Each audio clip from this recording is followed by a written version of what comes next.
কারণে কোরআনের সূরা মুহাম্মাদে আল্লাহ তাআলা পরিষ্কার জানিয়ে দিয়েছেন, ফা'লাম আন্নাহু লা ইলাহা ইল্লাল্লাহ, তুমি লা ইলাহা ইল্লাল্লাহ জেনে বুঝে সাক্ষী দাও।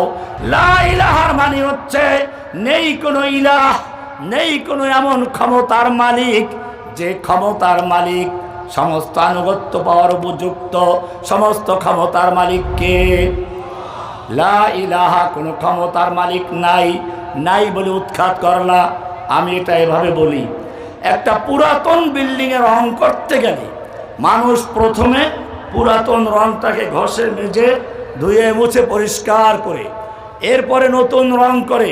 ঠিক তেমনি ভাবে লা ইলাহা বলে তোমার অন্তরের দেয়াল থেকে সমস্ত গায়রুল্লাহর ক্ষমতাকে উৎখাত করে, মানুষের ক্ষমতাকে উৎখাত করে, শাসকের ক্ষমতা উৎখাত করে একমাত্র একজনকে ক্ষমতার মালিক বানাচ্ছ, তার নাম কি?